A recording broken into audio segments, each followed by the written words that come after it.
अस्सलाम वालेकुम friends, welcome back my channel cook with Mariyam. बिस्मिल्लाहिर्रहमानिर्रहीम। आज मैं आपके लिए चने की दाल और करेले बनाने की रेसिपी लेके आई हूँ, जो बहुत ही आसान और तकरीबन घर के मसालों से बनती है। जिसके लिए मैंने आधा किलो करेले लिए, तो उसको मैंने बारीक बारीक टुकड़ों में काट के आधा घंटा पहले नमक और हल्दी लगा के रख दिया था। ये मेरे पास 1 चम्मच सब्ज़ धनिया, 1 मैंने टमाटर ली थी जिसको मैंने बारीक बारीक टुकड़ों में काट के रख दिया। ये मेरे पास गरम मसाला और धनिया पाउडर है 1 चम्मच, आधी चम्मच मेरे पास नमक की है, ये आधी चम्मच मेरे पास हल्दी की है, 1 चम्मच मैंने सुरख मिर्च पाउडर लिया, 2 मैंने छोटी छोटी प्याज ली जिसको मैंने बारीक बारीक टुकड़ों में काट के रख लिया। ये मेरे पास 8 से 10 हरी मिर्चें हैं, ये थोड़े से लहसुन के जवे हैं, और मेरे पास ये अदरक के टुकड़े हैं थोड़े से। ये मैंने 1 पाव चने की दाल ली थी जिसको मैंने बॉयल करके रख लिया। मैंने इसको ज्यादा बॉयल नहीं किया, इसको तकरीबन थोड़ा सा मैंने कच्चा रखा है। अब मैं आपको बनाने का तरीका बताती हूँ। यहाँ मैंने एक कढ़ाई ली थी, उसके अंदर मैंने आधा कप ऑयल का गर्म होने के लिए रख दिया था। अब मैं इसके अंदर करेले डाल दूंगी। सबसे पहले मैं करेले को फ्राई करके निकाल दूंगी एक प्लेट के अंदर। याद रखिए, आप जब भी करेले बनाने हो, आप आधा घंटे पहले करेले अच्छे से छील के इनको काट के हल्दी और नमक लगा के रख दिया करें। बाद में इनको नीम गर्म पानी से धो के खुश्क कर दिया करें। हल्दी इसलिए लगाई जाती है ताकि करेले की जो कड़वाहट होती है ये हल्दी से बिल्कुल खत्म हो जाती है। आप हमेशा करेले को हल्दी और नमक जरूर लगा के रखा करें। अब मैं इसको करेले को फ्राई कर लूंगी। यहाँ करेले हमारे फ्राई हो चुके हैं, तकरीबन 4-5 मिनट लगे मुझे करेले फ्राई करने में। अब मैं चूल्हे को बंद कर दूंगी, करेले एक प्लेट के अंदर निकाल लूंगी। यहाँ करेले मैंने प्लेट के अंदर निकाल लिए, और बाकी के ऑयल में मैं प्याज फ्राई कर दूंगी।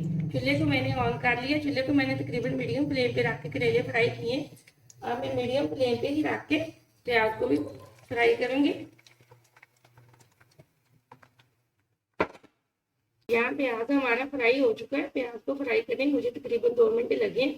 अब मैंने अदरक, लहसुन और हरी मिर्चों का पेस्ट बना के रख लिया था, मैं इसके अंदर वो डाल दूंगी।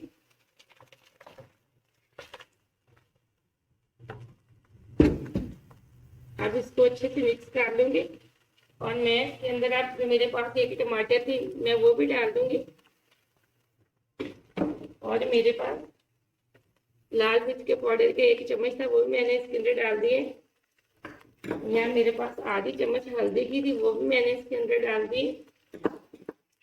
और आधी चम्मच मेरे पास नमक की थी, मैंने वो भी इसके अंदर डाल दिया। अच्छे से 4 से 5 मिनट में मसाले को भुनाई कर लूंगी।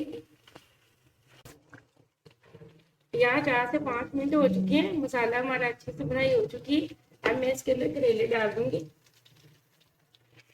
अब 1 मिनट तक अच्छे से करेले की भुनाई कर लूंगी।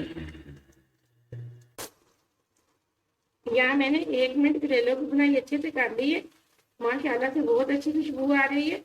आपने अगर अभी तक मेरे चैनल को सब्सक्राइब नहीं किया तो प्लीज जल्दी से कर ले, ताकि मेरी यहाँ नई आने वाली वीडियो सबसे पहले आप तक पहुंच पाए। ये बहुत मजे का सालन बनता है करेले और चने की दाल का। आप मेरी इस रेसिपी को जरूर ट्राई करना। और अब मेरे पास जो मैंने दाल बॉयल करके रखी थी, दाल को बॉयल करते वक्त मैंने इसमें नमक डाला था। याद रखें, आप हमेशा नमक और मिर्च अपने हिसाब का डाला करें जितनी आपकी सब्जी हो। अब मैं दाल इसके अंदर डाल दूंगी।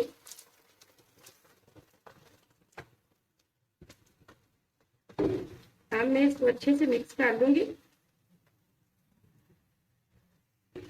अब मैंने अच्छे से मिक्स कर लिया। तकरीबन 3 मिनट के लिए ढक्कन लगा के दम पे मैं रख दूंगी। चूल्हे को मैंने तकरीबन मीडियम फ्लेम पे रखा हुआ है। अब मैं थोड़ा सा इसको चूल्हे को स्लो कर दूंगी। मिलते हैं 3 मिनट बाद। यहाँ 3 से 4 मिनट हो चुके हैं। ये देखें माशाल्लाह से हमारा सालन एकदम से तैयार हो चुका है।